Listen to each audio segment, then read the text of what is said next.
Hi, I'm Mark Burgess, and I'm honored to be serving as the president of the Rancho Cucamonga Chamber of Commerce this year. And we are here at our candidate forum today, looking to see and hear from all the candidates that are running for office. Hey everybody, we're out here tonight. I'm helping to host the 2024 Candidates Forum for the Rancho Cucamonga Chamber of Commerce. We're excited. We have a number of candidates out here tonight for Senate, Assembly, Water District, and City Council. And I'm really looking forward to hear what everybody says and multiple issues that we know are really important to the city of Rancho Cucamonga.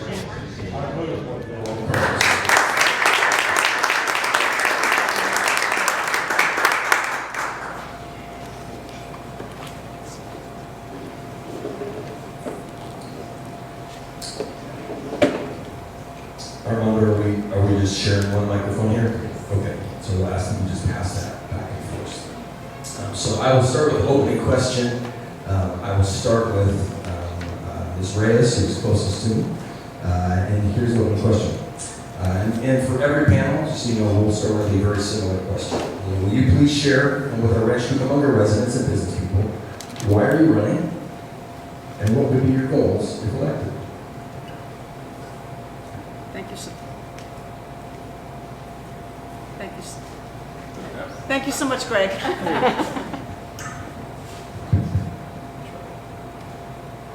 All right. Well, it's an honor to be here with all of you, first of all, and I thank the Chamber for hosting this, especially as a forum. I think it is important to hear from the candidates. I've been an Assembly member now for 8 years, and I've had the privilege of representing Rancho Cucamonga the last 2 years with redistricting. I'm running for State Senate because I believe we've worked so hard over these years. I want to be sure that we continue the good work. As an attorney, I was a business owner and saw the struggles of small businesses firsthand. Being the first Latina to open up her own law firm in the Inland Empire, and to making sure that we take care of payroll, take care of all of the other expenses that are necessary to be paid for as a small business owner.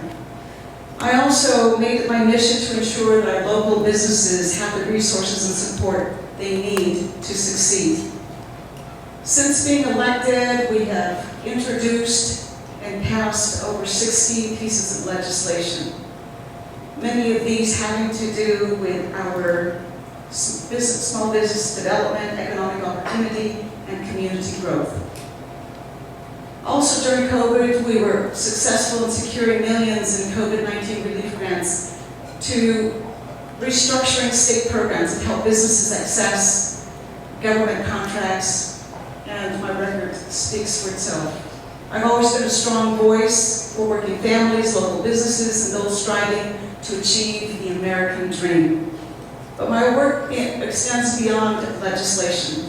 I've connected directly with our business owners through webinars, outreach programs, and partnerships with organizations like Small Business Majority and Impact Business Capital.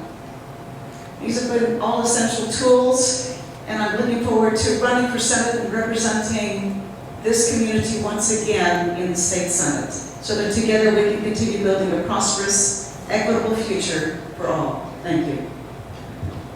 Thank you. And now, same question. A little confused because I don't know what they represented. Oh, so yellow is 30 seconds, red is 10 seconds. Okay. I saw yellow. Did she get to red? She did. Okay. So you're ready to win. Now, Carlos, same question. Well, why are you running, and what would be your goals if elected? Well, first of all, thank you for the support. Thank you to the Chamber, all of you guys being here, taking time out of your schedule on Monday for being here to listen to us as well. The reason I'm running, I'm going to tell you that I'm not a politician. I never was. I don't plan on being a politician. I am a servant leader. I started out as a city councilman, going on my 3.5 years now. I did my first term as a 2-year term, got reelected, ran unopposed for the city of Upland. We've done a lot in the small amount of time that I've been in the city of Upland. But aside from that, the reason why I am running is because I want to take our community to the next level. I want to take our business community to the next level. My high priority and my goals is to focus on increasing public safety because it is out of control.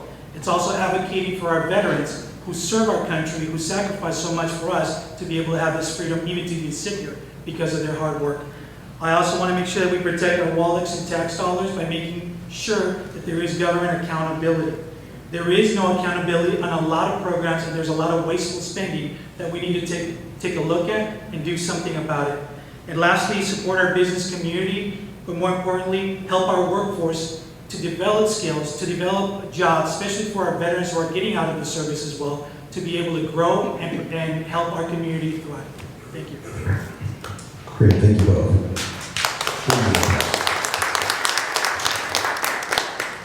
So now I want to talk about the state budget a little bit. So Carlos, we'll throw this one to you first. The state budget has recently shifted from one with a significant surplus to a year facing a sizable deficit. What can be done to ensure budget stability without raising taxes? And please share specific tactics or strategies you suggest. I'm not going to say it's easy. The budget in California is a mess, right? But part of what I said previously is there is no accountability. Let's take, for example, some of the money that's being spent on trying to house folks. It is being spent on trying to help our communities. Most of that, if you look at a lot of these nonprofits who are working to help people, and I'm not saying all of them, there's a lot of great organizations out there helping folks, but there's no accountability for others as well too. So how do I know that the money that I am giving you from the state is going to actually help, especially our veterans, especially our families that need help? Because when you look at this, and I've said on CDBG committees, when you look at the breakdown, a lot of this goes to overhead costs. A lot of this goes to administrative costs. And by the time it gets to that person that needs the help, there's nothing there. And when you ask, and I've asked folks in Congress, how do you track this? The response has been none, right? Because there is no task force, there is no accountability that says X, Y, and Z, if I'm giving you this amount of money for budget to help out your community, how are you really spending that money? And until we get that, it's not going to change. Thank you. Same question, Ms. Reyes. Budget stability without increasing taxes, I think it's something that can be done. I had the privilege of being in the state assembly while we had great budget revenue, and it was wonderful to be able to bring a lot of that back into the community. But this last year has been a difficult year, making sure that we're able to take care of the things that are most important. Mr. Garcia is right. Accountability is something that's extremely important. For the first time in the State Assembly, we now have a committee, a standing committee, that is called Oversight and Accountability. And because of my interest in homelessness, the money we've spent on homelessness, I asked to be part of those hearings, specifically on homelessness, to see where the money is going, how much you're spending per unit, and where we can change what we're doing. It's that accountability, it's that oversight, and that's something that's extremely important. This, with the early term limits of 6 years, by the time somebody was leaving office, they had all these bills they passed, but there had been no accountability, no oversight of those bills. And that's something that many of us have taken it upon ourselves to make sure that once we pass the bill, that we then work on looking to see how the money was spent, see how it was implemented, to make sure that what we had intended when we introduced legislation is how it's being enforced. And I think that's a part of what we need to do, the oversight and the accountability. Thank you. Thank you both. I want to shift to talk a little bit about wages. We know that providing a living wage in the state of California and locally, but at the same time, wage inflation are both concerns to our communities. So late last year, AB 1228 resulted in the creation of a state-run fast food council to establish an hourly minimum wage and to develop standards, rules, and regulations for the fast food industry. Do you see this as a positive move? And would you be supportive of expanding similar efforts to include other industries? I remember when the bill was first introduced by Assembly Member Lorena Gonzalez. There were lots of problems, and she was able to get it through because there had to be more negotiations for the fast food industry. She then left the Assembly, and Assembly Member Chris Holden took over the bill. And the negotiations between himself and the industry was very, very difficult. But in the end, the bill that he ended up with was one that, although we did have agreement with everybody in industry, it was something that became a compromise, and oftentimes that's what we end up with. a compromise. Making sure that those who provide services have livable wages, I think is extremely important. And I know sometimes we say, well, that's just going to be passed on to the person who's going to buy the hamburger, the French fries. And that may be true, but that doesn't mean we shouldn't pay people to do the work that they do. Would I be in agreement to extend this to other industries? I think that we've already talked about that the health industry, that's one that has been talked about already. I know that there was a pause put on it because of the state of the budget that we have right now. But that has already been voted on. And if there are other industries, I think it's very important that the stakeholders be brought to the table. It cannot be just that the legislators say, this is what we're going to do and that's it. It has to be, this is what we propose, let's get those who are most affected to come to the table so that we can discuss it. So I think it's something that has to be done collaboratively.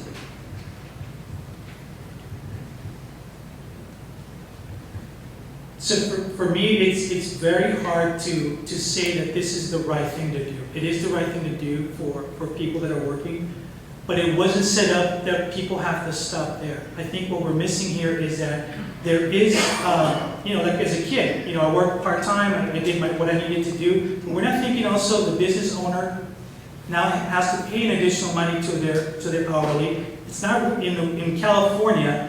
We're living in times where it's out of control what we spend on just about everything you can think of. So that extra $20 is going to go, it's going to hurt also not only the business owner to be able to look at his bottom line. It's going to be passed down to us, and then that also creates another ripple effect, which is all of a sudden a burger that used to cost you $9 is almost like $20 now. So you're going to think twice before going out to families. Those families that are barely making ends meet. It's going to cost you a lot more to be able to just have just a normal meal, on a weekday or whatever. So that's going to also affect business owners. So I've gone across the district. I've been heavily involved with our business community, especially in Upland. I've started the Upland business community, and it's a way for businesses to come talk to me, talk to us. How do we solve this? How do we make this better? But to have somebody pigeonholed into a job like that, it's not giving them opportunity. This is the land of opportunity. We need to push for them to get education, move forward. It doesn't have to just be there flipping burgers or whatever. Everybody has that opportunity in this country to make themselves better. I'm a perfect example of that, coming as an immigrant here to this country, and I'm very grateful for it. I don't know here, so would you be supportive of a similar measure for other industries? I think we need to look, like Ms. Reyes said, we need to bring in all the stakeholders, and that's the key, it's communication. You cannot make decisions based on things that you read. You need to talk to the stakeholders. And that's why, to me, that's very important, having that communication for everyone. Great, thank you. I'm going to shift in, we'll start with you, Mr. Garcia, to housing and homelessness. Housing and homelessness are top issues of concern to residents of Inland Empire and throughout the state. What current or additional state efforts do you feel are or could be effective in reducing homelessness and increasing housing affordability here in our local community? So this is a topic that's very important to me. I've dealt with this in Upland for a long time. There is resources available for a lot of our community. Unfortunately, they don't want to have restrictions on what they do. The other part of this is, I'll go back to what I was saying earlier. Sitting in these committees and listening to a lot of these nonprofits, and I'm going to say it's homelessness is a money-making machine. That's the bottom line. Again, there is good folks that are working to really make a difference for our homeless community, but there's other folks that they are not. And I think until we establish that accountability, that's very important, so we know that the money is being spent the right way and getting the resources available for folks as well. It's one of the reasons too that I'm a huge supporter of Prop 36, which is also going to help with that as well too. Well, homelessness is such an important topic, and I know that with the court decision that came down that said that our cities could not just simply do sweeps and take somebody off the street unless you had somewhere to put them, it tied the hands of many of our cities and many of our municipalities. And that's when we saw the increase in many of these tents coming up everywhere in our cities on the streets. Governor Newsom just recently, within the last month, finally issued an executive order that will now allow the cities and counties to begin putting their plans together to address homelessness, to address these tent cities that are coming up in so many different places. It has to be done in a humane way, and that is what we're hoping is going to happen. Increasing housing affordability, increasing the number of units that are available is extremely important. What we have done, and I have the privilege of finally sitting on the housing committee, and there are a number of bills that were introduced trying to streamline how we authorize, how we approve housing in our communities. Making sure that within those developments there are also some affordable houses, affordable units that are part of the plan is extremely important. Those are the sorts of bills that have been passed. One of the bills that I introduced and was signed into law just a few days ago by the governor, we found out that many were using housing vouchers, federal housing vouchers, but they didn't use them. And so we had to send them back to the feds. That was money, those were opportunities we were losing. And gotta finish my thought. So I introduced legislation that said that we would be able to hold on to those so that we can then use them for our veterans, for those with Section 8, to make sure that we're able to have them use them beyond the time limit. Thank you both. So I'm going to shift and talk a little bit about crime. So 10 years ago, and Ms. Reyes, we'll begin with you on this one. 10 years ago, Prop 47 decriminalized many nonviolent crimes to reduce our prison population. And now Proposition 36 is currently on the ballot to reinstate certain criminal penalties for theft and drugs that Proposition 47 decriminalized. Did the pendulum swing too far with Prop 47? And how do you believe we can achieve community safety while eliminating incarceration? This year also, for the first time, I was asked to sit on the Public Safety Committee, a committee I had never sat on in all of my 7 years in the State Assembly. Through that committee, I then started to talk to more of the community about what the needs were regarding public safety.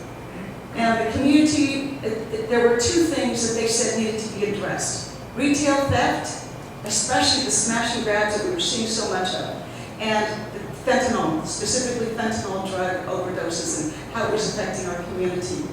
There were so many bills that were introduced specifically addressing those two issues. And I'm very proud of the votes that we took specifically in that regard.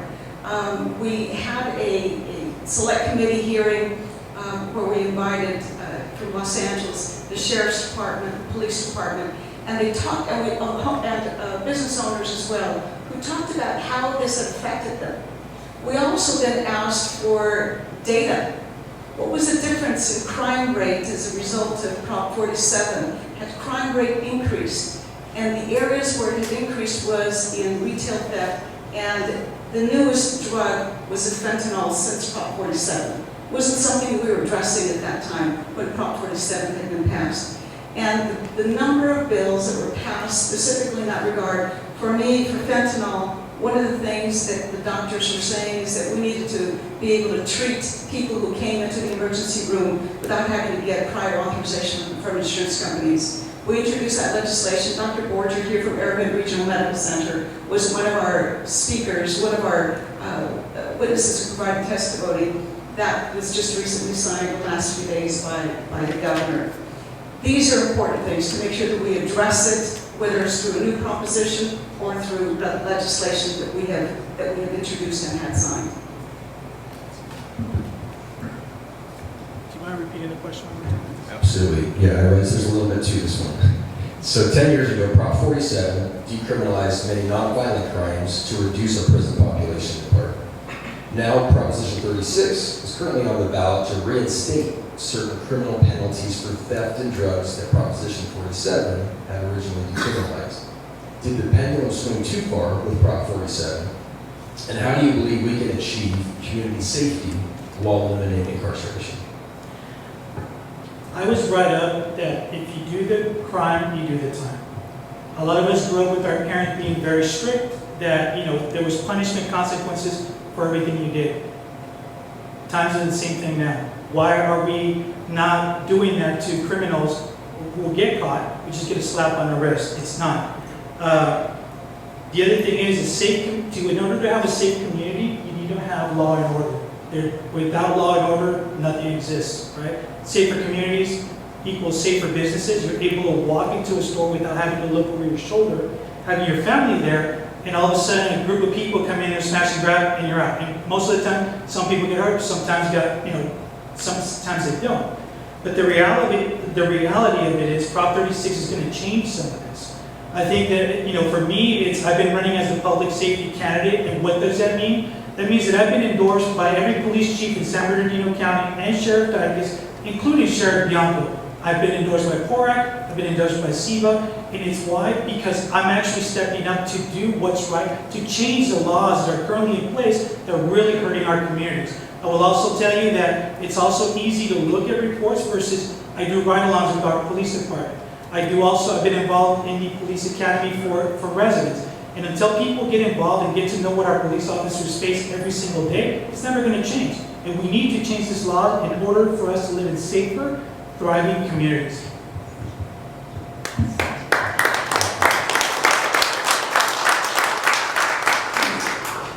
So next question, I want to ask both of you, District 29 includes a number of cities. We're here in the room with the city of Rancho Cucamonga and residents, local business people of the city of Rancho Cucamonga. Can you share just for a minute, and this will be a quicker one, we'll just go 1 minute on this, what you feel is unique about the city of Rancho Cucamonga, and what you need to keep in mind if you're representing the city alongside those other cities you're representing? So we'll start with, who was last? Was it you? Mr. Garcia? Is he just... Want to go first? It's up to you. Oh, okay. Well, if I could move Rancho into Upland, it'd be a perfect marriage, right? But I'm not. I will tell you that I love Rancho. Not only do I support our local community in Upland, but also I'm a big supporter of our Rancho business community as well. We spend a lot of time here. I love the community, looking into also joining hopefully soon the chamber as well too. This is another business for business advocacy as well. But representing this district is also very important to me because it's not only a place where I play or work or whatever I need to do, and I also want to make sure that it continues to thrive. We have to keep moving forward. There is no room right now in this day and age that we have to keep going back. No way. We have to keep moving forward, and what that means is change. If we have to change, folks in legislation, folks in their office, whatever it is, we need to do it now so we continue to thrive and not go backwards. Thank you. Well, I've now had the privilege of representing Rancho for 2 years, and I've got to tell you that my staff fights over coming to Rancho when we have events that we're going to attend here in Rancho. It is unique, and the representatives, like our mayor, are people who are absolutely engaged, and you can see the love for the community. I received the endorsement from our fire union here in Rancho the very first time that I ran, and have continued to receive their endorsement every time I have run, and I'm very proud of that. We also just recently were able to get funding for the 9/11 memorial here in Rancho Cucamonga to the tune of $3.2 million. And coming to the chamber on a regular basis, I love learning about the businesses that you have here and how much you care for this community. Thank you. Great, thank you both for that. And so we're going to give you both one closing question, which is simply, why are you the best person for this job? And we'll go back to 2 minutes for this one. And so, Ms. Reyes. I think it's one thing to say what you want to do in the future. It's another thing to show what you have done. And I'm very proud of what I have done. I've done so much for the community because I love our communities. Earlier we were asked about Rancho. The truth is we represent from Redlands to Loma Linda to San Bernardino to unincorporated areas. Some have very rich areas and some are poorer areas. It's like your children, you love all of them equally. And I want to be able to represent the entire community, the entire district, because each of my communities, each of my cities, each of the municipalities has special needs that they need. And addressing each of them is extremely important for me.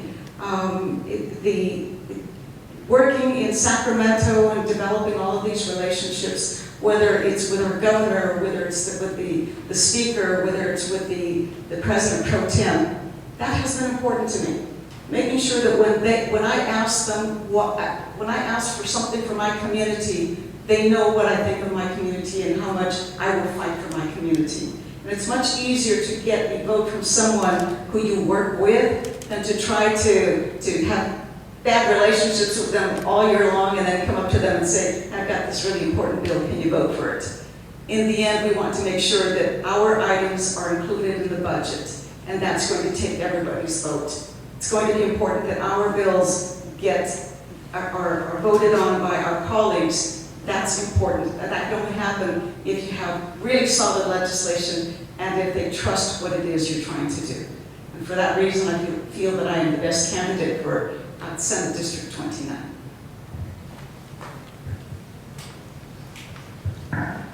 Why am I the best candidate for District 29? That question is actually up to you guys. But I will tell you that being in council, doing the great things that we've been doing in Upland, it's a start.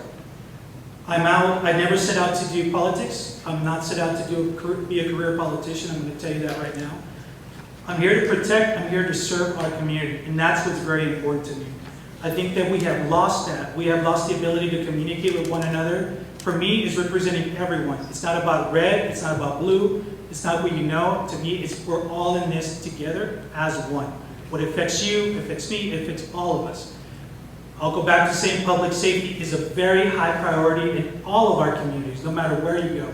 So to me, we have to focus on that. And I feel that I am that guy, I am that voice that will go toe-to-toe with anybody that's not willing to help our communities move forward and thrive.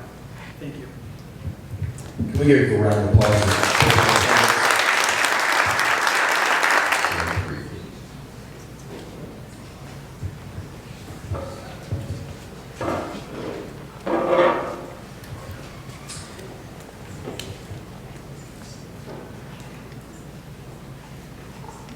So Robert, once you're comfortable, would you like to just start by sharing with us why are you running and what would be your goals if elected? Sure. I'll start off. I want to thank the Chamber for hosting this event this evening. I thank so much the business community. My name is Robert Garcia. I'm a candidate for Assembly District 50. And for those of you that don't know me, I am an educator. For the last 22 years, I've had the honor and privilege of serving as a teacher and school administrator here in our community. I'm also a father of 3 children, married for 17 years this November. And I've also had the honor of serving on the Etiwanda School Board for the last 8 years, which I'm very proud of our record of being a jewel here in the Empire. A little bit about me, my parents are both immigrants from Mexico, and so they didn't come here with much, but my father came here as a teenager, worked different odd jobs. My mother came middle school years, and my father had a 3rd grade education, and my mother actually dropped out her junior year to have me. And so some would say, oh, I should probably be a statistic. However, I am here because of the work ethic of my parents, and that's what they instilled in me. And so it is only because of that work ethic that I've been able to be successful and be the first in my family to graduate high school, the first to graduate college. I went to UCLA, got a bachelor's in biology, and I also got my master's from USC in public policy. And so after graduating from school, I did want to pay it forward and enter education. And my goal was not really just to work in education, but to make sure that kids got the education they deserved. And so it was really important for me that excellence was at the forefront. And so I had tremendous success as a teacher, as a school administrator, as well as a school board member. Etiwanda School District, our school district here in Rancho Cucamonga, is the lowest funded and the highest performing school district. And so that's something I'm very proud of. 5 national blue ribbon schools and numerous California distinguished schools. And I'm hoping to transfer that record of excellence and record of achievement to Sacramento for the benefit of all our residents here in the Assembly District. Thank you. Let's give a round of applause. Thanks, Robert. So on the last panel, you might have heard we talked a little bit about the state budget. And so maybe you can share a little bit about your perspective on the state budget and what changes do you see need to be made to ensure fiscal stability over the coming years? Sure, absolutely. And so, as you might guess, education is a priority, with education being about 40% of our general fund. And I've seen those fluctuations in the last 22 years. Whenever there is an economic downturn, education is one of those things that they turn to cut first. And so I know the governor proposed a maneuver, and so that is something that I think we need to protect. And so one of the reasons I think I've been successful at the school that I'm currently at, in Ontario, I work as a school administrator. We are the lowest SES community in the community. We have the lowest socioeconomic status out of 33 schools, yet we are ranked 4th academically. And the reason I think we are successful is because we have the funding to hire the staff on time, and that affects the business community. So I do want to propose things for farm workers' compensation. I do think there's also other opportunities. My brother's a contractor, and so there are opportunities to cut red tape and streamline processes here in the state. And so I am in favor of seeking opportunities to make it easier to do business throughout the state, especially here in Rancho Cucamonga. Thank you. And then related, on the ballot, there is a measure that would increase the minimum wage. And the question is, do you support further increases to the minimum wage? And an interesting follow-up, if so, how much is too much? Well, as someone that used to teach math, I do think it should be based on metrics and data and science. And so I do think it should probably be tied, not just simply picking an arbitrary number, but it should be something that should be able to sustain a livable wage for families. And so I don't know what that number is, but I'm looking forward to studying what it should be. But definitely I do think with rising costs and the affordability issues that we have right now, raising the minimum wage would be a great idea. What that would be, like I said, it should be tied to metrics to be able to figure out what would be fair, appropriate for people to have a living wage and live on. And we haven't talked about transportation much, so let's talk about transportation a little bit. And this one's about the shift to electric vehicles, and specifically for commercial transport. So a diesel-powered tractor trailer can carry 80,000 pounds. This reminds me when I was in grade school, like those word problems you had to solve. Remember those? So a diesel-powered tractor trailer can carry 80,000 pounds of freight, at least 1,500 miles in one tank. Whereas an electric-powered tractor trailer can only carry at most 45,000 pounds for maybe 500 miles. I fact-checked that with one of my buddies in the industry and said, really, it's more like 350 miles today. Hopefully Tesla can get us to 500 miles before needing to recharge, which can take hours. Plus the cost of an electric tractor trailer is double that of a diesel tractor trailer. Will California's insistence on electric instead of diesel increase the cost of transporting goods and drive higher prices and continued inflation? So a lot there. Yeah, a lot there. So I think you're absolutely right. It's something that actually Eric pointed out. That diesel is really king in terms of the effectiveness of the miles. However, we have to make the choice of what's going to benefit us long term. And so we live in the Inland Empire. And so one of the things I think most folks don't know is that we have here in the Inland Empire the highest ozone pollution in the United States. We are known, consistently ranked to have the lowest air quality. And so those targets for commercial vehicles to go electric, those are great targets to have. What we don't have currently, though, is the infrastructure and the investment to have those goalposts in between of how we're going to get there. And that is going to be my goal of the legislature, make sure we have the funding and the investment to help our industries get to that point so we get to a clean air future. Thank you. Related, so I'm moving on transportation. The 10 freeway and other local freeways have recently undergone significant construction to add paid express lanes. Do you feel this is an effective strategy to alleviate traffic, and is it an equitable solution for those who cannot afford to pay the tolls? Well, as someone that was using the fast track before it recently opened, I do like being able to quickly jump on a freeway. Whether it's equitable, I think we don't, I think we know it's not equitable. Those that aren't able to pay do pay, or those that are able to pay the premium do pay for that access. But I think our transportation issues can't simply be solved by adding additional lanes. And so one of the things I'm really proud of, and I want to to thank those involved, including Mr. Mayor here. It is the bright line that's coming here to Rancho Cucamonga. The first bullet train, that true bullet train, over 105 miles per hour, coming here to Rancho Cucamonga. And I think that's going to be a game changer, and I think it's going to shed light, it's going to highlight how public transportation and how trains can be an effective mode of transportation. And so I'm looking forward to how it's going to help our community, businesses around the area, but more importantly, how we can use trains and public transit to lessen our transportation issues that we have. Thank you. As discussed previously, housing affordability is a key issue of concern in our region. Prop 33 is currently on the ballot to allow local governments to impose rent controls. Do you support this effort, and do you believe that rent control is an effective solution to drive housing affordability?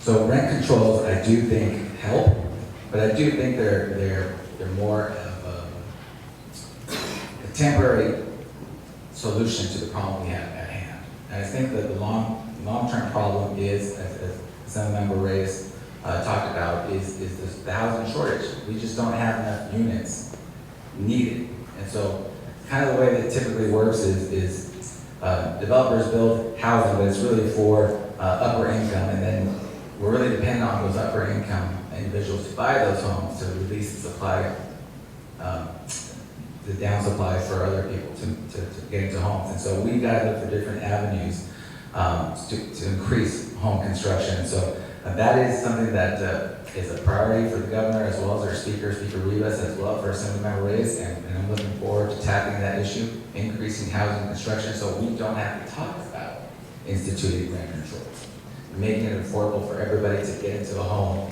and have the benefit of home ownership.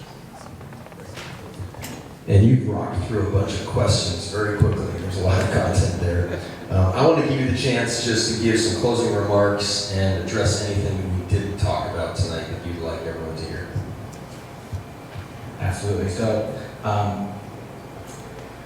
I've been a resident of Rancho Cucamonga starting in 2007.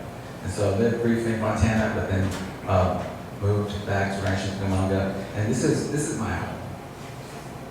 This is where I decided to raise, my wife and I decided to raise our family. It's where I've been an ASO coach, we're playing your Little League. It's where we shop. We have a lot of pride going to Quakes games. I want nothing more than to see our community thrive. And Rancho Cucamonga really is the heart of the Inland Empire.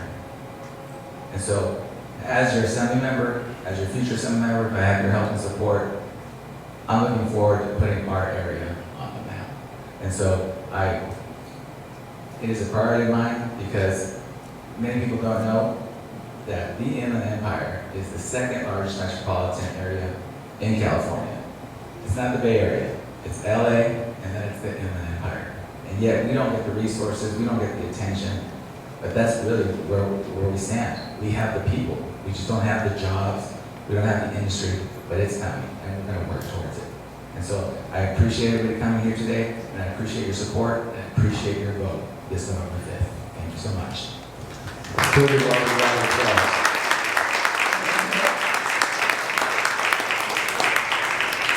Stickler, first. Next, Luis Satina. And Eric Jimenez. So we'll start on this side. So Ashley, we'll start with you first. Is it okay if I call everyone by their first name? Is that okay? Okay. It's easier for me. So Ashley, we'll start on this side, work our way across. We'll start with a question that's not a surprise. Why are you running? And what would you be your goals if elected or re-elected? Thank you, Dave. First, I would like to thank the Rancho Cucamonga Chamber for hosting this event. Why I'm running is we're not done. I'm not done. And, I am not a career politician. This isn't something that I was looking for, but I felt called to do to protect and preserve the beautiful city of Rancho Cucamonga. And I set out with certain things that were priorities to me, and every one of those priorities that I focused on, we accomplished great things in.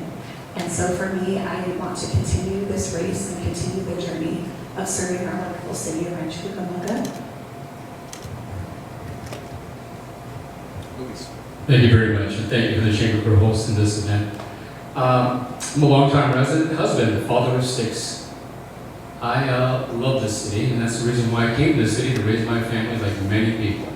And why am I running? I'm running because I'm a public servant, which you can turn to my experience. 10 years on the Cucamonga Valley Water District, serving the general public. 4 years on this Chamber of Commerce, serving with some of you, helping small businesses stay afloat during COVID. AYSO, somebody mentioned that earlier. I have coached hundreds of boys and girls since 2009 and referee games.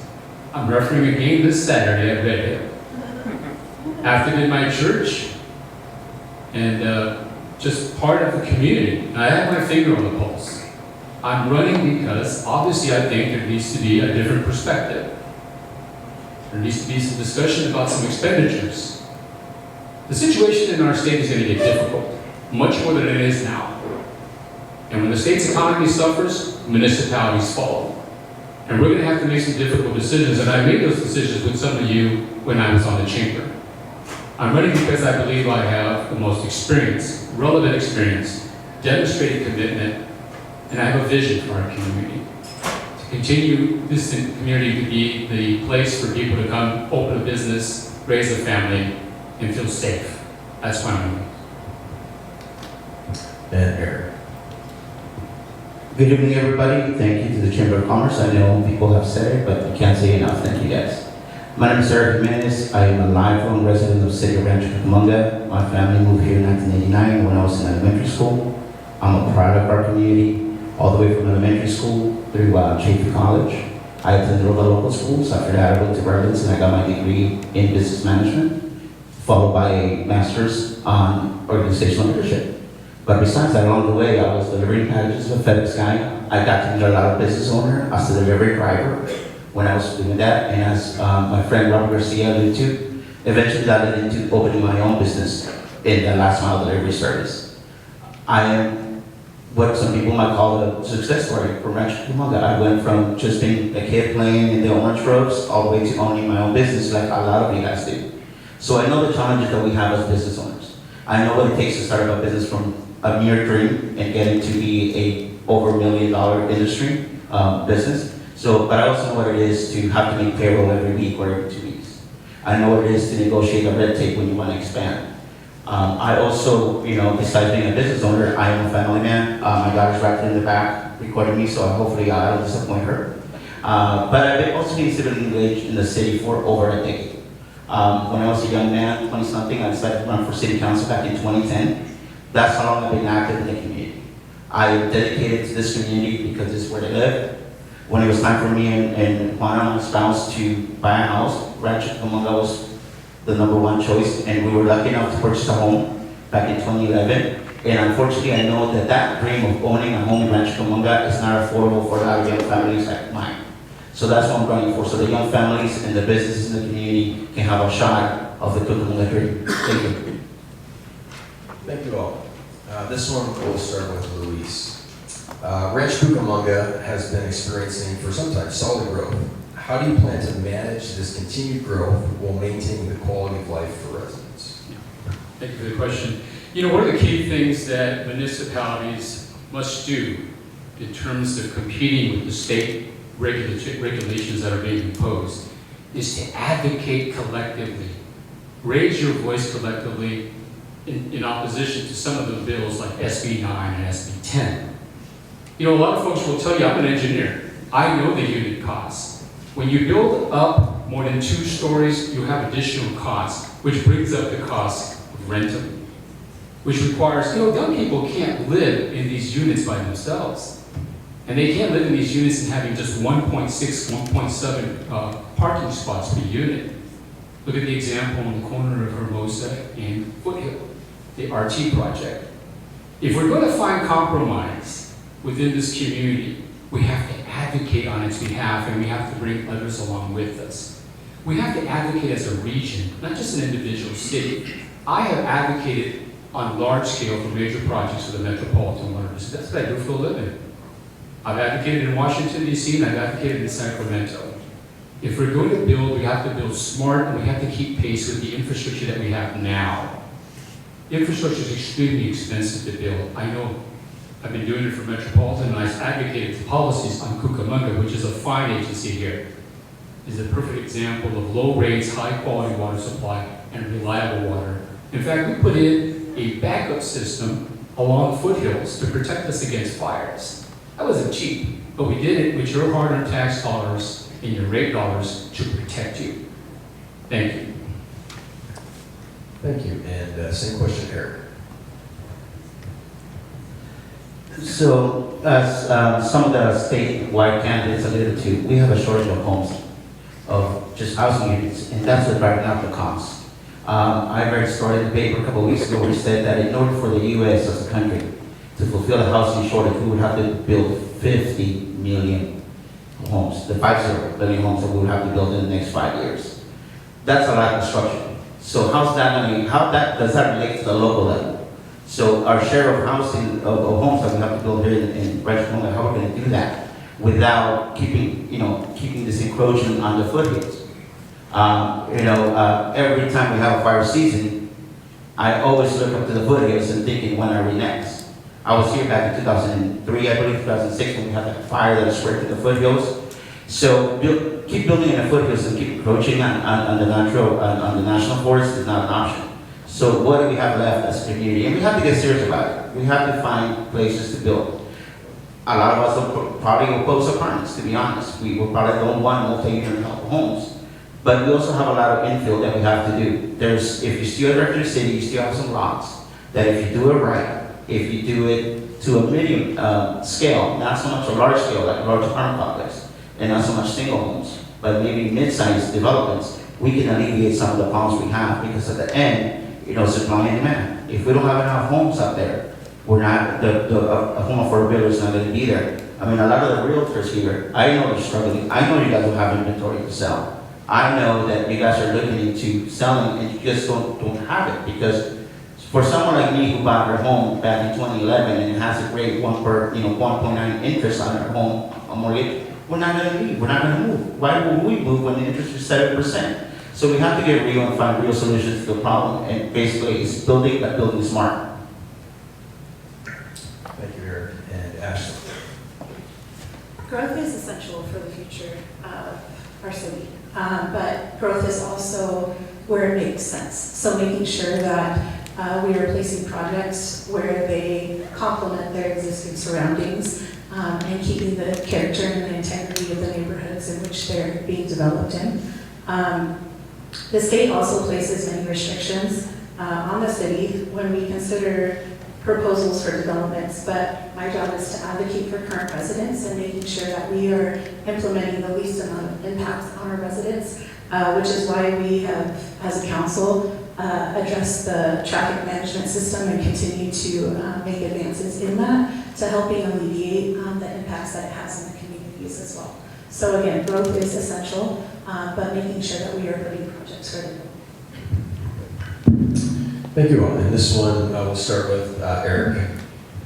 So Eric, according to the San Bernardino County, We're going to hear that the city has healthy reserves, and reserves are there for a time of need.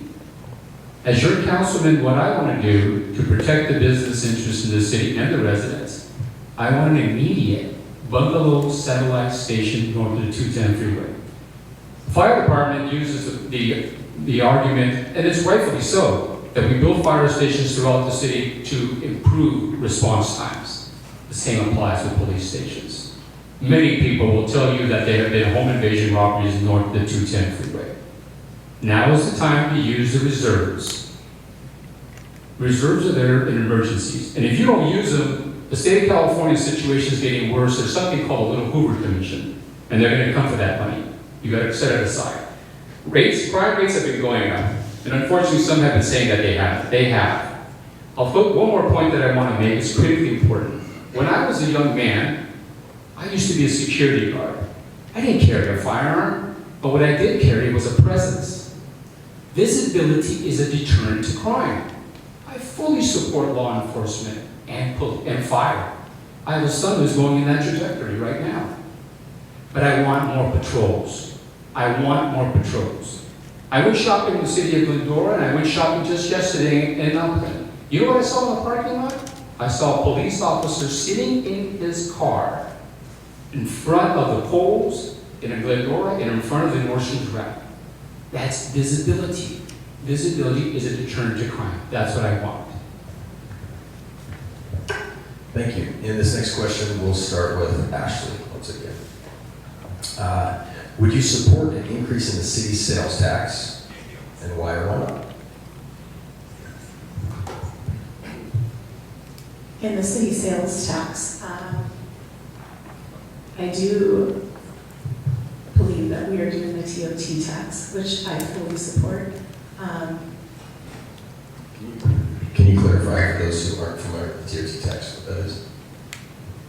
It's the transit occupancy tax, and what that is it is a tax that we are implementing on those that travel to our city. So it is not a direct impact on our residents in the city, but it is one that will be given to those that come and are visitors to our communities, and that is definitely something that I fully support.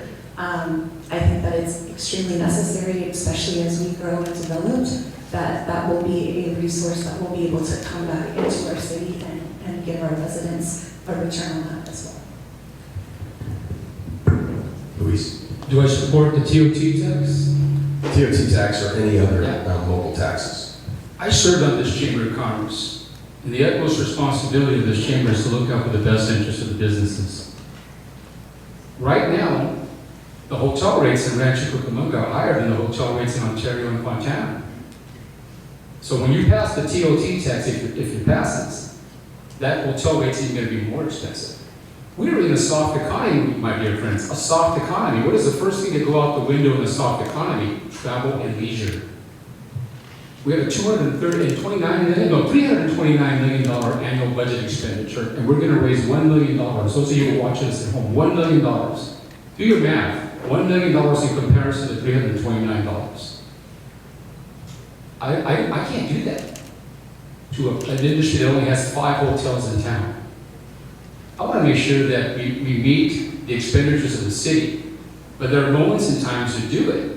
So why should anybody come and stay in Rancho Cucamonga as we move forward? Because those people who come in go to our coffee shops, go to our sandwich shops, shop at our stores. This is going to be a greater deterrent. If I was on the Chamber of Commerce, I would have voted no, my friends. I want this Chamber of Commerce to have a 3 or 4 year contract. As your councilman, I will advocate for that. I was the chair of the Chamber of Commerce in Laverne, and they had 3 to 4 year contracts, and they were offset from election cycles. I want you to be autonomous and independent. As your councilman, I will advocate for small business. I will do what I need to do to make sure that we make ends meet, but I will do it at the appropriate time. Now is not the time to do it. I believe the question was, do we support an increase in sales tax, right? That was the original question. I actually printed the little pie chart that has our revenue for the city. This is 2023. Our sales tax revenue is 15% over total revenue. The fencing tax that we're talking about, so for clarification, we're talking about Measure Q, that's going to raise the hotel tax that we charge on people visiting the city. It's going to take it from 10 to 12%. So it's a 2% increase. It's minimal. The residents of Rancho, it's the best of both worlds, because we as residents of Rancho Cucamonga, we don't have to pay for that tax. It's people visiting the city that have to pay for that. So we'll get to keep the revenue when people visit. Now, if one thing that I have to give props to the mayor, the members of the council, and previous council, is the vision that they have. We have the bright line that's coming in. We're going to create Rancho Cucamonga a major destination. People are going to come here to catch the train to go to Vegas. If we build a couple more hotels there, if we build shops, we're going to increase sales tax. We don't have to increase the sales tax. We just have to increase the amount of venues that we have that can generate that sales tax. So I support Measure Q, because it's a minor increase that we as citizens, we don't have to pay. And when it comes to taxes, nobody likes paying taxes. But at the end of the day, you have to have a balanced budget, right? You only have so much revenue, you only have so many expenses, right? So as a business owner, I learned that very quick, you know. Make sure that you're not spending more than you're making, right? I mean, that's just basic principles, right? So at home, you know, you don't want to spend more than you're making. So as a business, you know, in order for your business to be successful, you have to have that. As a city, we have to have that. So I find curious that one of the person that's really, you know, curious that's really grinding our city for mismanaging the budget actually filed for bankruptcy in his personal finances. So I just want to say, you know, let's be careful who we put on the city council, because the city up to now has been very well managed, and I think we need someone else on the team like myself that's going to help the team move forward. Thank you. Thank you. And this next question will start with Luis. Luis, utilizing remaining open or developable land within the city, what would you actively work to see more of in our city? It can be anything, but for instance, housing, business, parks, open space, or other uses. What would you actively work toward seeing more of in the city? I would like to see, obviously, Central Park be realized. That's a long way to promise, right? I mean, how many years have we, that was one of the draws for me to move to Rancho Cucamonga. I'd like to see our parks enhanced, because we're talking about business and we have to talk about draws in our community. The city council could change the policy in terms of using money from the general fund to allocate to the landscape management districts. Right now, the policy is to only allocate equal parts. And I know the landscape management districts generate revenue based upon the taxes. And that LMD proposition didn't pass years ago, and I supported it. But it didn't pass. But leadership just doesn't say, that's it. It doesn't pass, so we'll just leave it like that. No, leadership has to address the need. I need more parks. I need better parks. We do need more collective infrastructure projects with PPPs. We could do something at Central Park. When I was at Cucamonga, I always envisioned the possibility of what's called a skimmer plant, that you draw waste and you treat it at a location buried underneath the ground. It's done in Balboa up in the San Fernando Valley, and it's been done in many parts in the United States. That generates revenue for the community. We have to think outside the box. And you know, one of the key things is that we've got to stop trying to compete with neighboring cities. We have to work collectively. We all heard that we're going to lose the Quakes. I know the name's going to stay in town, but the franchise is going to move on. We've all heard that. We've got to work more collectively. The municipal boundaries are blurred now when you get to Upland to Fontana.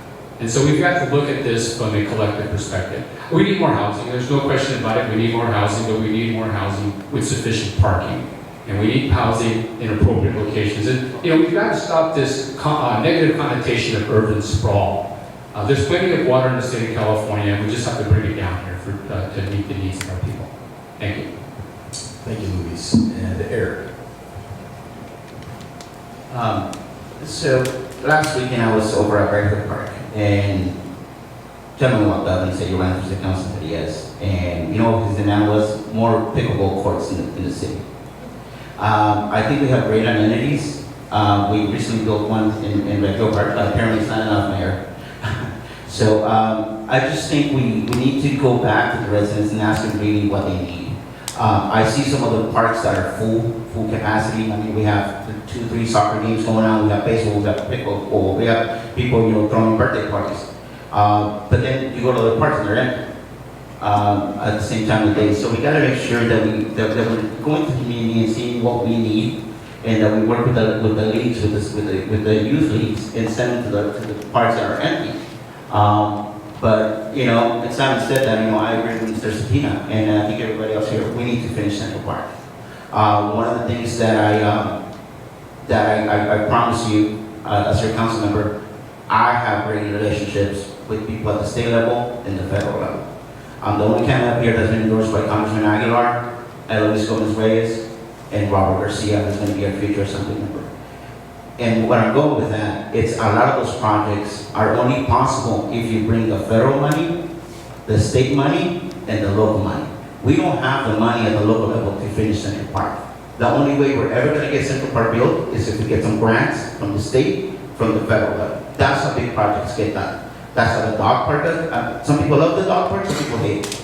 Some people love the yellow statue, some people hate it. By the way that was possible, that was possible by this council working together with Assembly Games Ramos and making that possible. Same thing with the 9/11 memorial that Luis Gomez Radio was talking about. That's the only way you get things built when we don't have the money at the local level. We get help from the state and the federal, and as a council member, I'll work tirelessly to bring those monies from the state and the federal government here to Rancho Cucamonga.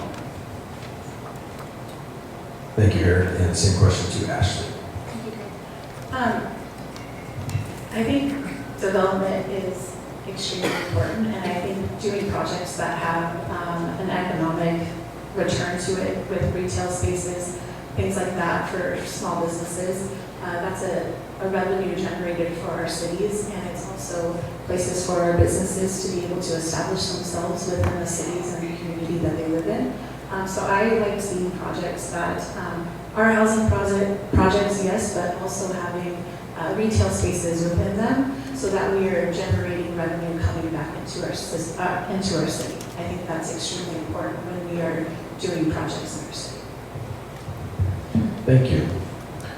Our time has gone quickly, so we're to our last question. So I'm going to give you the chance to wrap up, share anything that we didn't touch on that you'd like to share, and to think about as part of that, are there any challenges facing the city that we haven't talked about in this conversation that would be really important to you if elected? And this one, Eric, we'll start with you. As some of you guys know, some of you guys may not, this is not my first time running for city council. I actually have tried several times before. As I mentioned in my introduction, I love this community. I am invested in this community. I was raised in this community, I'm raising my family in this community. And for me, when I want to start something, I like to see it through and finish it. That was true with my college education, that was true with a lot of things. That was true with trying to get my wife to law with me. It took more than one try.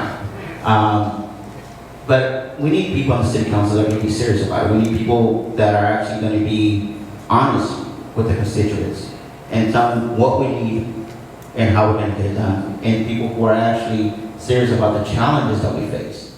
We have problems with development, sure. We got to make sure we find housing for all the people that want to call Rancho Cucamonga home. It is the jewel of the empire. It is the best, for me, I'm biased, right? It is the best city in the empire. And what's happening in our city when it comes to homelessness, when it comes to our youth, we recently had 2 students from Los Osos commit suicide. There is a mental crisis that's happening in our country, in our community. And I know we have Healthy RC, I know it's focusing on mental health, but we need to put more resources there. I'm petrified about the future of my daughter going into the teenage years, because I know the hardest it is. And into the environment that we live in with mental health, with all this drug epidemic. We have to make sure we get a handle on that. We have to take care of our kids. We got to work together with the school districts. We got to get together with the law enforcement, work hand in hand, and make sure that our community has the resources that we need. You know, in business, I'm a business owner. I know the challenges we have. We got to create the jobs where you can live, work, and play in Rancho Cucamonga. A lot of us are still driving out of the area to work into those jobs that where we can afford to buy a house in Rancho. And what's coming around the corner with technology, with automation, with AI, the industry is going to change. We're dependent on logistics. That's our bread and butter right now. Everything that comes through the Port of LA comes through the Inland Empire. And Rancho Cucamonga depends on that. We got to get ahead of that. We got to make sure we look into what's next in the industry and that we prepare our labor force to handle those challenges. And that they're prepared so they can have the jobs where they can afford to live in Rancho Cucamonga and live healthy, productive lives in the city. Thank you. Thank you, Eric. And now Ashley. As a mother and a small business owner, and as serving as your city council representative for the last 2 years, one of the biggest things for me was the partnerships and the relationships that we've established within our city. Our city does take great pride in our relationships with everyone that makes up the makeup of Rancho Cucamonga. And so for me, I believe that building those relationships and keeping dialogues open, as Eric said, with schools and with our different entities that make up our city is a crucial part to the success of our city as well. I think that That is extremely important as we move forward and navigate this. One of my biggest things, though, is going to be and always has been public safety. I think that the more that we focus on that and give them the tools and the resources that they need, public safety success is a success for not only our community, but our business community as well. So making sure that we are focusing on that and making intentional strides in public safety. Thank you, Ashley. And Luis, final word. Final word. Thank you very much for hosting this opportunity to share our thoughts, and for those who are watching us, I'd like to just let you know that I have a partnership. I have a partnership with you, which is evident by the contributions that I received by more than 100 residents living in the city. I believe in partnership, and I've realized partnerships by being a board member at Cucamonga and working with the surrounding water agencies. I chaired the Chino Basin Water Bank effort, trying to bring more water to the entire region, not just one specific area. Rancho Cucamonga is a great city, but it could be better. And what it needs is these leadership is going to be independent and think outside the box, and share a difference of ideas, think that will bring others to the fray. Federal funding is going to be restricted in the next couple of months, and so is state funding. So we're going to have to do this in a very creative way within amongst ourselves. Rancho Cucamonga needs to be that jewel that it promised to be, and it can be. We have to reevaluate our landscape maintenance districts. You can't have 10 small cities within one city. If you get off the freeway on Archibald, you see the landscaping in comparison to other parts of town. First impressions make the lasting, first impression everlasting. I want to focus on that so we can help the small businesses. I also want to create, to complement this wonderful chamber, 2 small businesses councils. The Northtown Business Council and the Red Hill Altaloma Business Council. And we hope to have a seat at the table to complement the chamber, to create more local events, to create synergy and bring more people into our town that would generate more revenue for our small businesses. Thank you so much for this opportunity. Can we thank each of our candidates for council district 1?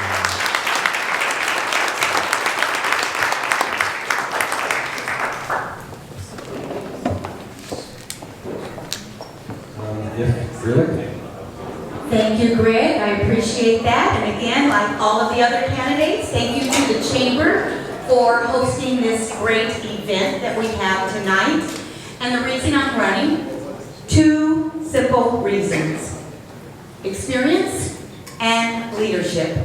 I spent 35 years in public education as an administrator, leading at the school site level as a principal, right over here at Rancho Cucamonga Middle School, at the district level as a superintendent, and at the county level overseeing career pathways and workforce development. My husband Michael and I, Michael, why don't you just stand up real quick, like 30 seconds ahead. My husband Michael and I moved to Rancho Cucamonga in 1980, 3 years after incorporation. And as I mentioned before, my leadership at the professional level as a school administrator and also on the city council. I've been a city council member for 10 years and mayor pro tem for 6 years. Also at the state level, my leadership extends beyond the boundaries and borders of Rancho Cucamonga, where I advocate on behalf of this great city as a member of the California League of Cities Board of Directors. I am the incoming president. I'm currently first vice president, incoming president, and I will continue to advocate on behalf of our residents for those things that are most important. And so if re-elected to the seat I currently hold, I'll continue to focus on the main things, that is public safety, fiscal responsibility, public engagement, business development, the quality of life for our residents, and ensuring that we stay the all-America premier city that we've been. Since I've been on the city council, we've had awards, hundreds of awards for fiscal responsibility and quality of life. I see a red card. Thank you. And now, Stephen. Hello. I've been a resident of Rancho Cucamonga since 1974, except for 7 years I was in the Coast Guard. I did drug enforcement. Throughout my life, I have done many different things, and I really love Rancho Cucamonga. That is why I run. I was asked by my neighbors to run. There's a lot of things that they're not happy with. And they feel that I can work towards fixing it. I want to have open doors to the community, open doors to business. That's important. There is changes that are necessary within our city, but they have to be done, not just because. There's quite a few things that I've seen that I'm not happy with. I almost got hit coming here, just pulling out on my major north-south street, and that really pushed why I ran for this city. Crime in my neighborhood has increased. I would like to see a lot of the old ways of doing this city restored. When I grew up here, it was orange groves, vineyards, wineries, and it needs to change. But it needs to be done responsibly. And that's pretty much it. Okay, thank you both. We're going to hear some similar themes, different questions with similar themes that we heard at the first City Council panel. So this one will ask about public safety. And so, Stephen Lacey, we'll start with you. Public safety is a top concern for local business owners. How would you address issues such as crime prevention, fire safety, and emergency preparedness? And what role do you see the city playing to improve these issues? Well, with the agency I used to work for before I retired, I was pushing for FEMA readiness, which is very important for this community. Communications between all agencies. A lot of that has since been scrubbed. I don't like that fact. Water, wastewater, electric, everybody needs to communicate with the public safety agencies. I'm strong with public safety. My father was a fireman. Yeah, it just has to be done responsibly. I do believe that our police, I looked at the Transparent California, I wasn't real impressed between fire and police. I think they should be comparable. I have friends that are police officers in Rancho Cucamonga, and yes, our fire is very important. And maintaining a class 1 fire department lowers the homeowner's insurance for every citizen of Rancho Cucamonga. If we go to a longer response time, all it does is cost our residents, our businesses more money. Thank you. The same question then. Public safety is the #1 responsibility that I have being a city council member. Safe communities bring businesses, if they know they're safe, creates great schools, creates an economic plan for our residents so that it stimulates the economy. And my record on public safety is tremendous because I do have the endorsement of SEBA, our fire department, and PORAC. And here's what we're doing in Rancho Cucamonga to keep it safe. First of all, we've increased our presence. We've increased our officers just this year alone by 7 sergeants. We've also hold monthly community safety meetings. Our police chief meets with the community to answer their questions on public safety. As a city council, we have briefings every other week with our chief of police. We receive our news and notes every single week from our city manager about what's going on in our city. We've increased our presence physically. We have a new fire station on Jersey, all-risk training center. Not only does it improve response times, but it's a training center for SWAT, police agencies throughout the region. We have a public safety facility on San Bernardino on the west side that houses both police and fire. We have a police substation at Victoria Gardens, and we're planning to increase the presence there. We also have a new fire station in the Terra Vista area that has the first all-electric fire engine. So we're doing those things and more to create, oh, I need to mention our automatic license plate readers that we have on the major arterials in the city, so that it's for detection, prevention, and enforcement. That's time. I'm gonna talk faster. I'm gonna have to keep cutting you off, I think.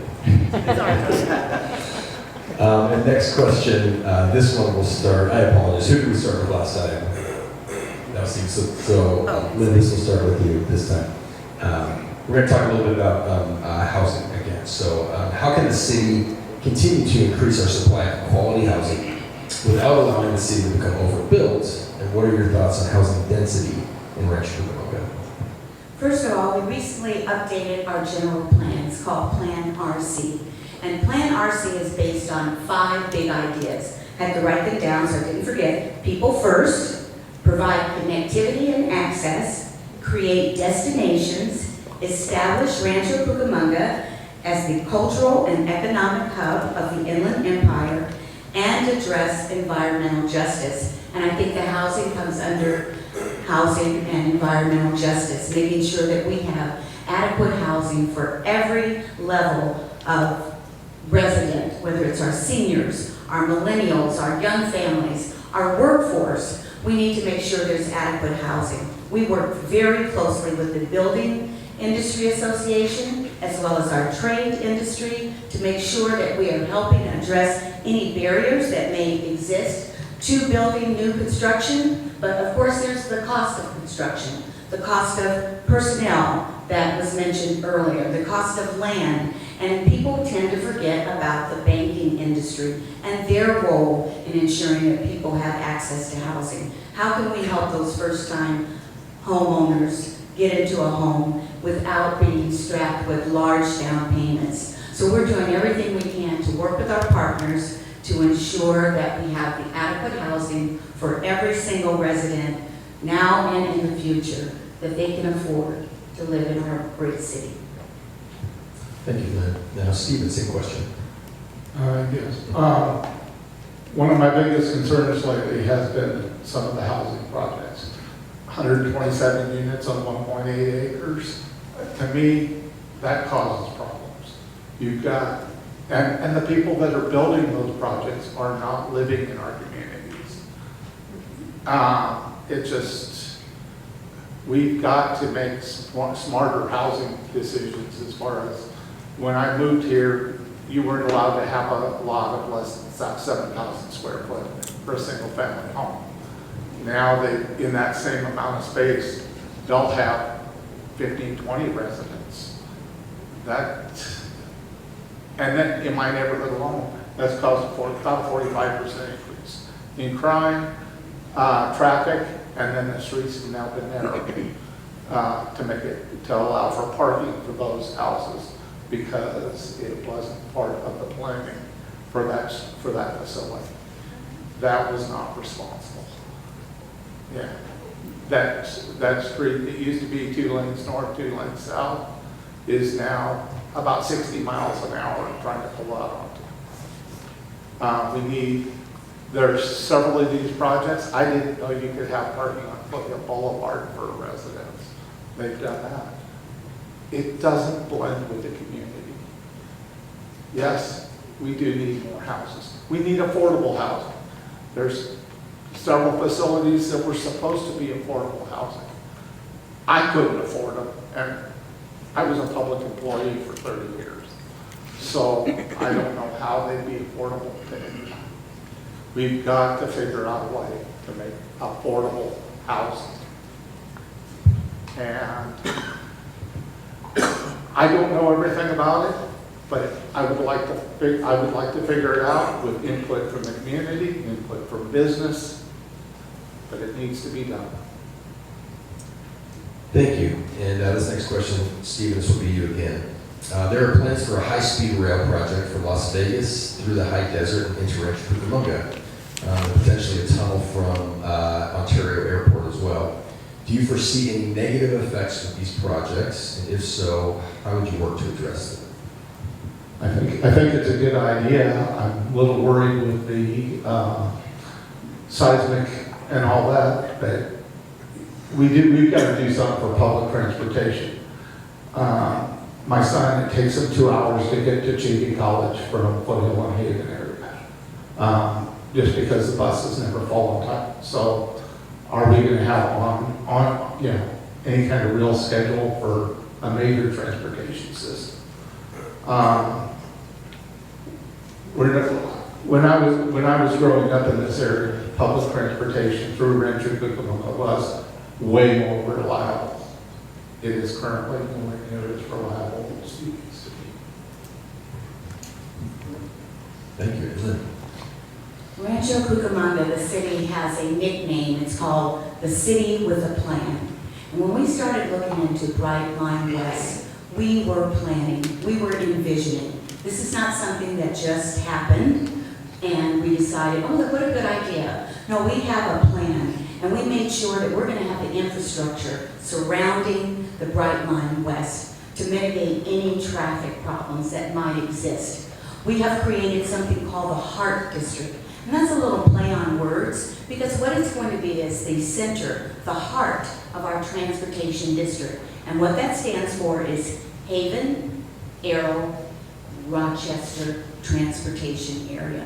That's going to be a hub. So we're going to make sure that the infrastructure, as we build that, and Bright Line West is going to pay for that infrastructure. So it is not there borne on the residents. So we have a plan. So anything that we have anticipated, we have a plan to address. And that's what we're going to do as we build out that high-speed rail from here to Las Vegas. And the great consequences of that is the economic development that that's going to bring to the area. We're going to have businesses, restaurants. It's going to be kind of like an LA Live feel. And we got that idea from the young people who live in Rancho Cucamonga as we were creating and developing Plan RC. We wanted their voices. And one of the things they said is, we need a little bit more business. We need a little bit more excitement. So can you give us those areas? But we want to make sure that's well planned. We want to preserve the integrity of our existing neighborhoods, protect the quality of life for families, but we also want to make sure that we are addressing the needs of our young residents and our future young families.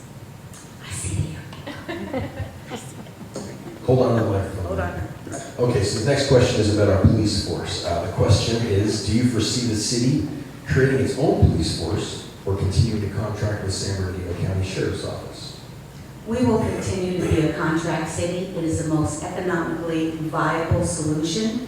We don't have to deal with negotiations and contracts at that level. That's done at the county level. So it does help us minimize too many cost increases in personnel because it's negotiated at the county level on a wider span. And we have an excellent relationship with our sheriff. We know we get the best quality sheriffs here working in Rancho Cucamonga. They have great relationships with our residents. We have an open house every year. We like to have our contract. We have a great contract, and it does actually minimize and protect inflated cost in that area and still keep our community safe. Thank you. And Steve, the same question. I haven't really thought about it because the sheriffs have been in Rancho for so long, and they haven't been a problem. It's been a good community team. I do like cities having their own, but as long as the city and the county can continue to communicate properly, and as long as the county can maintain being fiscally responsible with their finances as far as pensions and all that for the sheriffs. I deal a lot with the retirees of California, so I've seen too much changes in those things, so I think currently it's the best situation. Okay, great. Thank you both. Stephen, this question for you now. Earlier we talked about the TOT, or the transient occupancy tax, otherwise referred to as the hotel tax.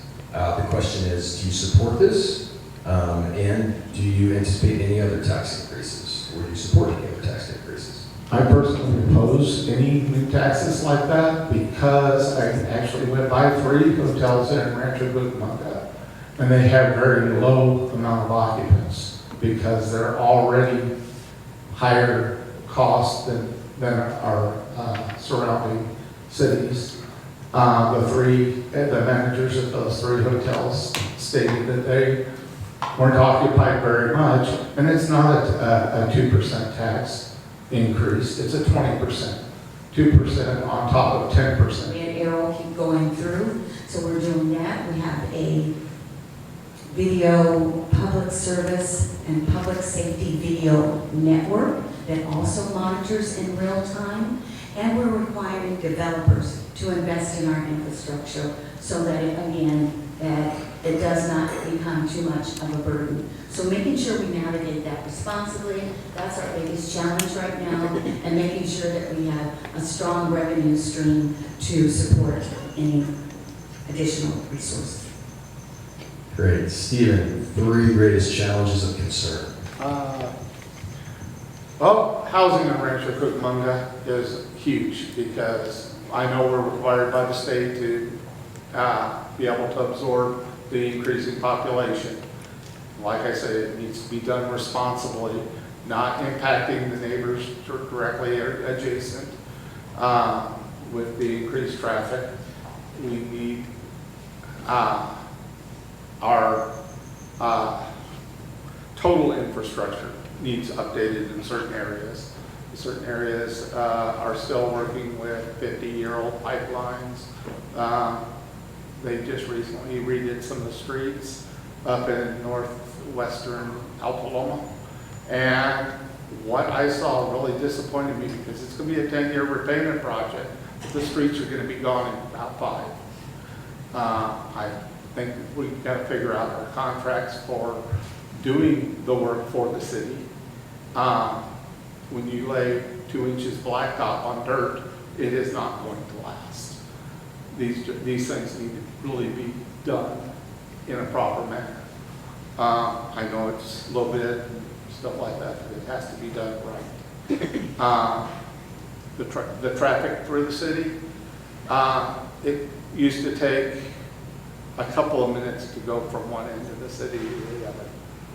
And currently, one of the reasons I retired, I know, was because when it started taking me 45 minutes to go from the 60 in Archibald to my house at Foothill and Haven, all because of the number of signals and the way the signals are programmed. They need to be programmed properly.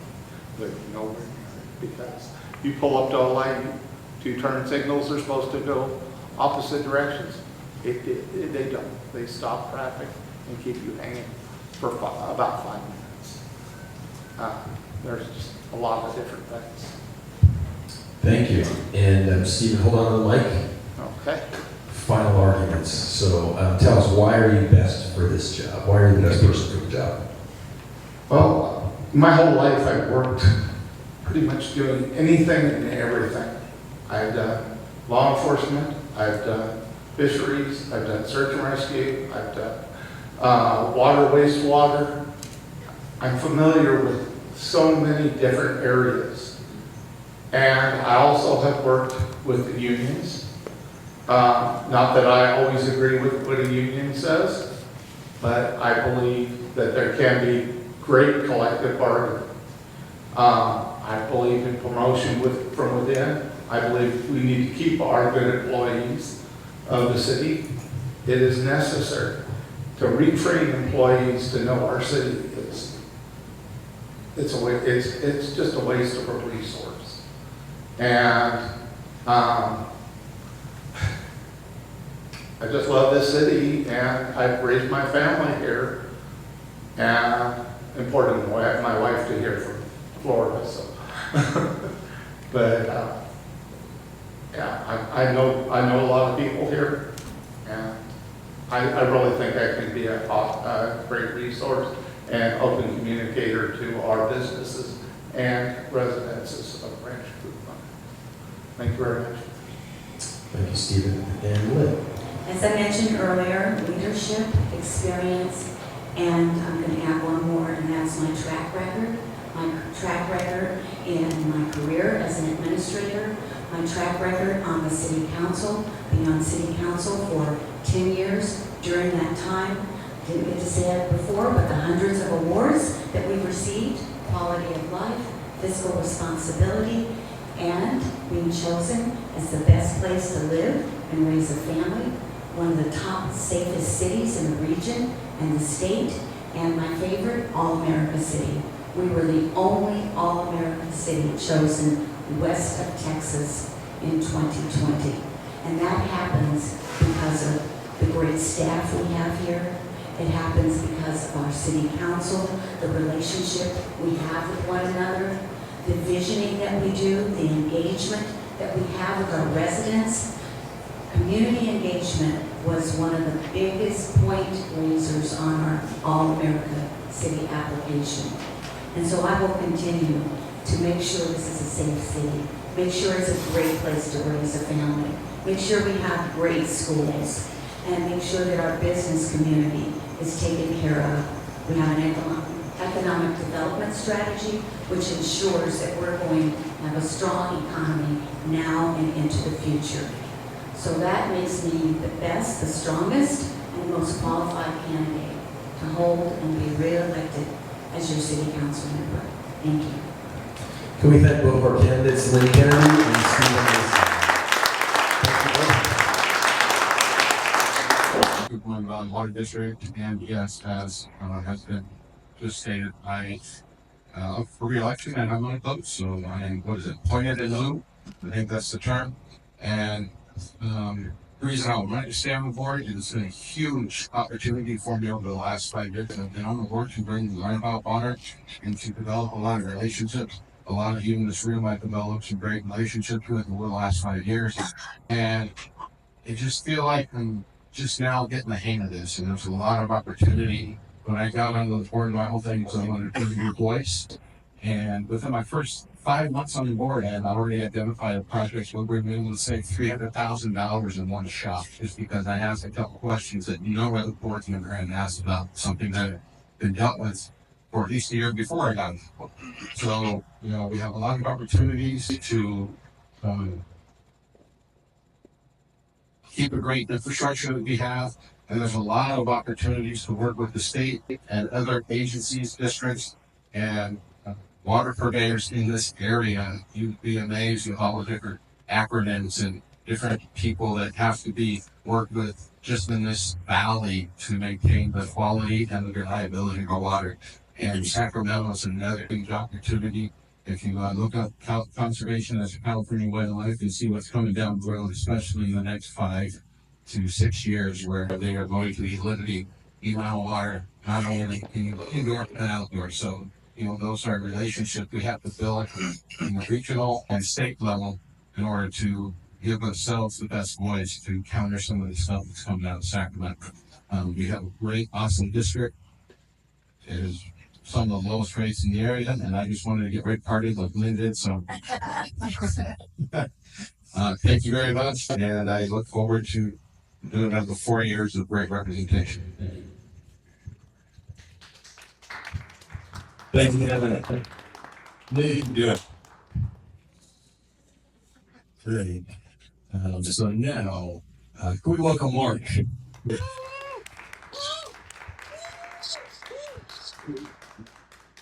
So Mark, I'll throw you a couple of questions that we would have thrown you and your opponent if she was here.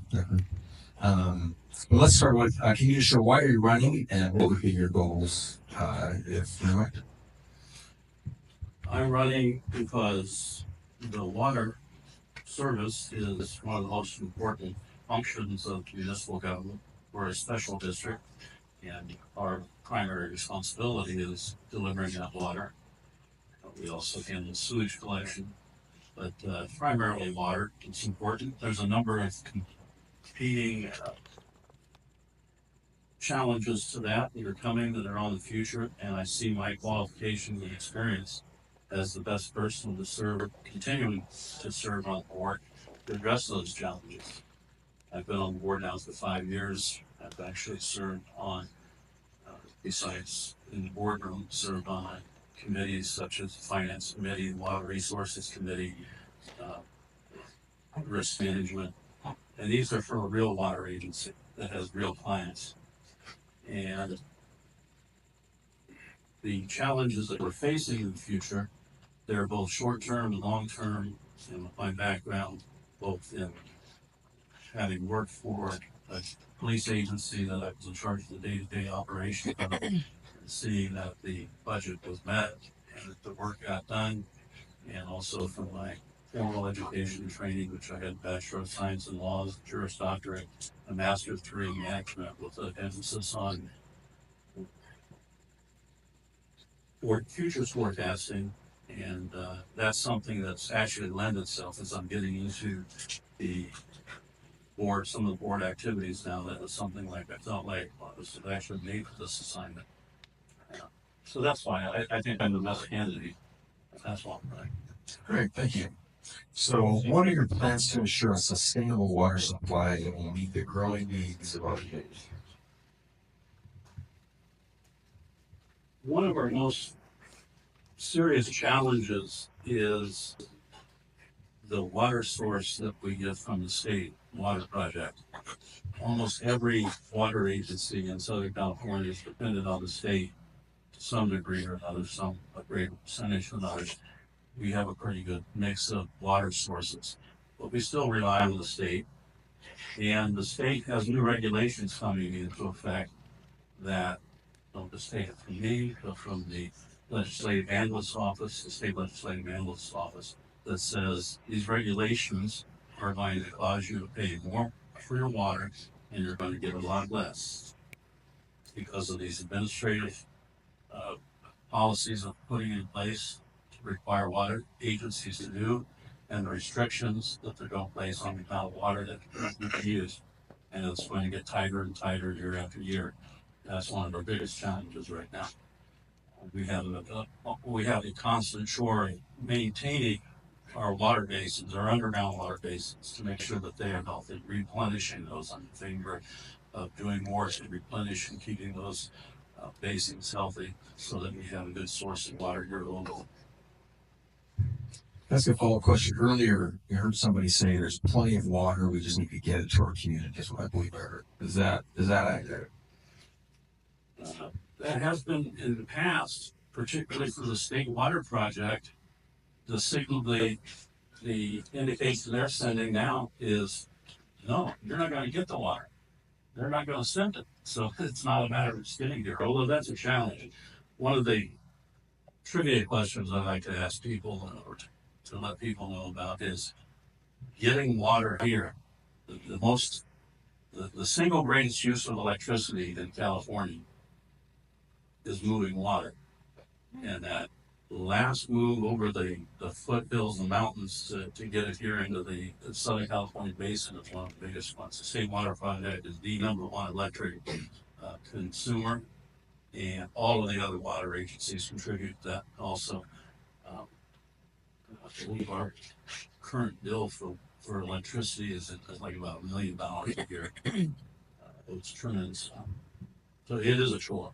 Yeah. So what needs to be done to ensure that we do have the water that we need in the city? We need on the state level, we need another reservoir that was approved by the voters more than 10 years ago. It hasn't had the earth move started yet. That's the site reservoir. And again, the state doesn't send any indication that that's ever going to be built. It's true that we live in a desert. We've always lived in a desert. We built this tremendous water system to be able to build a community, not just a community, to build a place where millions and millions of people live. And now they're saying, hey, we're going to stop giving the water. That's the challenge with the state right now. We also have to continue our looking out for contaminants so that we can continue to use our groundwater basin water that we have as a resource. The water that comes out of the foothills, that's a tremendous resource for us that a lot of agencies don't have. And we have tremendous treatment plant that we should be able to continue to use it. Okay. And are you supportive of increasing rates? Why or why not? Well, you may know that I actually voted no on the last rate increase. Because of a big factor, there's a lot of different things that go into it. I understand the need to raise rates. We also had a change in the tier system, and also there was a schedule for implementing that change in the tier system. That was my primary objection of why I voted no. But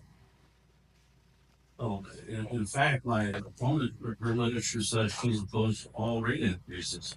And I look at that and I think, I voted no last time, and I'm not going to say no to a no future, because we do an extensive rate study before we make this decision on deciding what and looking at what's the financial condition of the district, what are the projections, and what's going to be needed for both operating costs and capital outlay expenses, what are our reserves, and how those reserves fluctuated in the last years. So I can't tell you if I'm going to vote no, but I can tell you that the agencies that have continuously voted no to rate increases, and some of the agencies where the customers have been able to overcome rate increases with a no with an objection and said no. That's usually in very small agencies. There's a number of those that have failed. There's more than 400 or about 400 water agencies in California that are failing. Almost that many that are at risk of failing. And some of these have been so bad when they stop delivering water. Daggett's a good example right now. They're not delivering water, and they're having to truck in water. And some of these agencies, they've been taken over by the state, and the state comes in, builds up the infrastructure again, and charges people for it. So there's a certain amount of financial obligation that comes with running the district also. One of the questions from our chamber member was, what would be your contingency plan if or when we face another water shortage? I think that's when. And do you foresee individual water restrictions being imposed on local customers? I think they're probably not aware of it. It's coming, that they're already in place. The state water regulations are already going into effect. The guidelines that they're setting will first start to be enforced in 2027 is when water agencies are supposed to meet these first goals of reduction. They're calling it conservation. I'm calling it restricted water use. So the restrictions are already there. You just don't know it yet. And what was the other part of it? Am I in favor? Do you foresee any individual water restrictions being imposed on local customers? The good thing is, like in a drought condition, some of the emergency droughts that we've had, we have a tremendous reserve amount of water, that groundwater we have. So we have some good local sources, but we've been able to go many months at a time. You could probably go a year or two without having to rely on the state water. So if it's a drought condition, we have the ability to be able to sustain it and go through that. One of the things that happened the last time, you might remember there was some immediate talk that water customers were not going to be able to water their lawns, or they're going to be able to water one time a week. Well, we were one of the agencies that led the advocating to have it not be a one solution that fits all, and because we went to the Metropolitan Water District and presented our argument that we have some pretty good water resources. We don't have to be that drastic as far as cutting down to not watering or only watering one time a week. And so we have some good water sources on and the management to maintain through some emergency drought times. Great, thank you. Those are our specific questions, so I just want to give you 2 minutes to share anything that we didn't hit that you'd like to share with Brian. I would like to ask you to go to my website, markdaily.com, look at my qualifications, compare them with my opponent's qualifications. I must say, you've got her real qualifications and you've got her candidate statement. Her candidate statement says she's an experienced water resource analyst with a proven track record of managing water. I don't know where that comes from because that's supported by a contract with a private consulting firm that's owned by her mother, Mayor Aquanetta Bourne, who says that firm has no clients and hasn't had since before she hired her in March 1st. It's a complete fiction, but it fits the support that she gets from County Supervisor Jesse Armendariz, who I'd like to read a press release from the San Bernardino County Democratic Party when he was running for county supervisor. And they said Jesse Armendariz is deceiving voters in a shameless scam to fool voters. They said that he's engaged in blatant lies to deceive voters, and it goes on and on. And what I can tell you is, if you look at the campaign for my opponent, it fits this to a T. It's following the same pattern, and that's how they do it.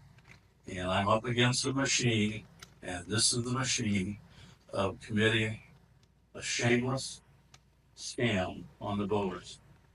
And if you believe what you read in the press release, I have a bridge you might want to buy. Thank you, Mark. We give him a round of applause. Appreciate you taking with us. And that almost concludes our night. We do have, I believe. Yeah, this was very nice.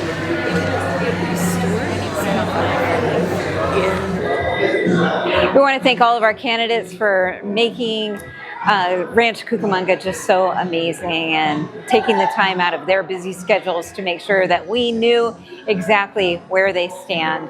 So thank you, candidates. Thank you for our sponsors. We have the Privity Group and the gas company. Thank you for making this a wonderful event. And also thank you to all of our ambassadors and board that came and supported us as well. Now we can rest. Make sure you vote.